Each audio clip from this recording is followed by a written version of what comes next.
Hello everyone, कैसे हैं आप लोग। आशा करता हूँ काफ़ी अच्छे होंगे। अभी हम लोग कक्षा 8 हिंदी बसंत बुक से पाठ 4 भगवान के डाकिए, जिसके कवि रामधारी सिंह दिनकर जी हैं, के प्रश्न अभ्यास देखेंगे। तो सबसे पहले कविता से में प्रश्न पहला है कि कवि ने पक्षी और बादल को भगवान के डाकिए क्यों बताया है, स्पष्ट कीजिए। तो इसके उत्तर में लिखेंगे कि कवि ने पक्षी और बादल को भगवान के डाकिए इसलिए कहा है क्योंकि पक्षी और बादल दूसरे देश में बिना किसी भेदभाव के डाकिए की तरह भगवान का संदेश पहुंचाते हैं। कवि इसके माध्यम से हमें हमारे जीवन में बिना भेदभाव वाला व्यवहार करने का संदेश देना चाहते हैं। तो देखिए, कवि चाहते हैं कि दुनिया में जो भेदभाव है, आपसी वैमनस्य है, लड़ाई झगड़ा है, वो ख़त्म हो जाए। सब लोग प्रेम और भाईचारे के साथ एक साथ रहें। जो देशों के रूप में दुनिया बटी हुई है वो समाप्त हो जाए और सब जो हैं एक समान नजर आएँ। इसी उद्देश्य से उन्होंने पक्षी और बादल को भगवान के डाकिए कहा है। इसके बाद देखिए, प्रश्न दूसरा है इसका कि पक्षी और बादल द्वारा लाई गई चिट्ठियों को कौन कौन पढ़ पाते हैं, सोच कर लिखिए। तो इसका उत्तर लिखेंगे कि पक्षी और बादल द्वारा लाई गई चिट्ठियों को केवल पेड़ पौधे, पानी और पहाड़ पढ़ सकते हैं। इसके बाद इसमें देखिए, प्रश्न 3 है कि किन पंक्तियों का भाव है। इसमें कहा है पक्षी और बादल प्रेम, सद्भाव और एकता का संदेश एक देश से दूसरे देश को भेजते हैं। तो देखिए, ये किस पंक्ति का भाव है, ये आपने चैप्टर में अच्छे समझा होगा। तो इसका उत्तर है कि पक्षी और बादल ये भगवान के डाकिए हैं जो एक महादेश से दूसरे महादेश को जाते हैं। हम तो समझ नहीं पाते हैं, मगर उनकी लाई चिट्ठियाँ पेड़ पौधे, पानी और पहाड़ बाँचते हैं। अब इसी में ख नंबर प्रश्न है कि प्रकृति देश देश में भेदभाव नहीं करती। एक देश में उठा बादल दूसरे देश में बरस जाता है। तो इसका उत्तर लिखेंगे कि और एक देश का भाप दूसरे देश में पानी बनकर गिरता है। प्रश्न इसमें 4 है कि पक्षी और बादल की चिट्ठियों में पेड़ पौधे, पानी और पहाड़ क्या पढ़ पाते हैं।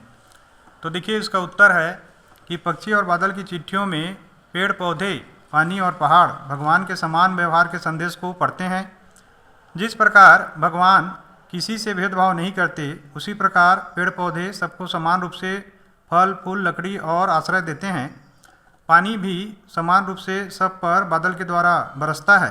पहाड़ भी उसी तरह बिना किसी भेदभाव के सबके साथ अटल होकर खड़ा रहता है। तो देखिए, पक्षी और बादल की चिट्ठियों में जो पेड़ पौधे, पानी और पहाड़ है ना, वो एकता, भाईचारा, प्रेम और सबको समान रूप से देखने का या समानता का भाव जो है ना, उसको पढ़ पाते हैं।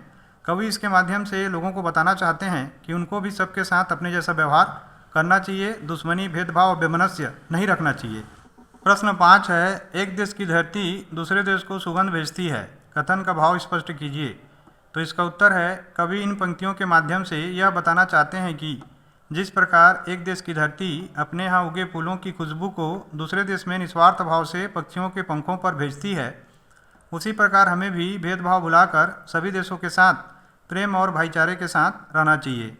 तो देखिए, जिस प्रकार एक देश की धरती जो है ना, दूसरे देश के साथ कोई भेदभाव नहीं करती, निस्वार्थ भाव से अपनी सारी अच्छी चीज़ों को दूसरे देश में भी भेजती है, इसी प्रकार से हमें भी सबको एक समान समझना चाहिए। जैसे हम हैं वैसे दूसरों को भी समझना चाहिए और विभिन्न प्रकार की जो बाधाएं हैं जो हमको बांटती हैं, उनको समाप्त करके प्रेम, भाईचारा और एकता को बढ़ाना चाहिए।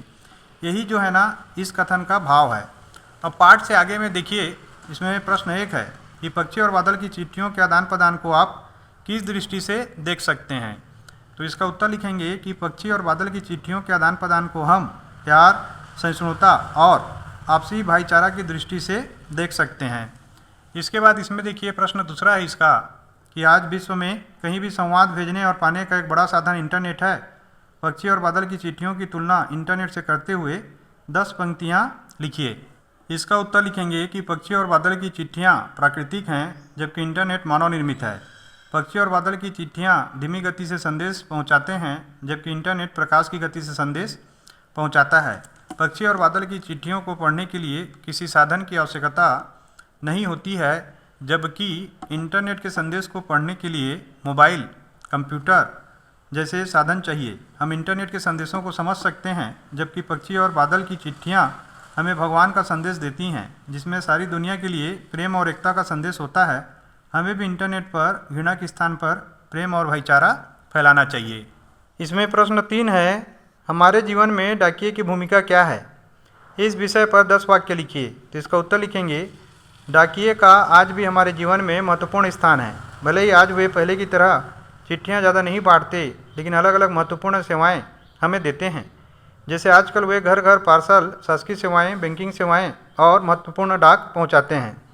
गांव में डाकिये विपरीत हालातों में चिट्ठियों से लेकर अन्य सेवाएं पहुंचाते हैं, जिसमें मजदूरी भुगतान, बीमा सेवाएं, शासकीय सेवाएं, आधार कार्ड, पार्सल और महत्वपूर्ण डाक शामिल है। गांव की आबादी कम शिक्षित होने से विभिन्न सेवाओं के लिए डाकिये पर निर्भर रहती है। वे ग्रामीणों के काम निस्वार्थ भाव से करके उनकी बहुत मदद करते हैं। आज आधुनिकता की वजह से डाकिये भले ही हाशिए पर चले गए हैं, लेकिन उनके कार्यों की छाप हमारे दिलो दिमाग पर हमेशा बनी रहेगी। अब शब्दार्थ में आ चुके हैं। शब्दार्थ में बाँचना का मतलब होता है पढ़ना, सस्वर पढ़ना। आंकना माने अनुमान करना। पांख माने पंख पर, और सौरभ माने सुगंध या सुबास। तो आशा करता हूँ ये जो क्वेश्चन आंसर हैं आप लोगों के बहुत काम आएंगे। आप लोग कमेंट करके जरूर बताएंगे। Thank you for watching.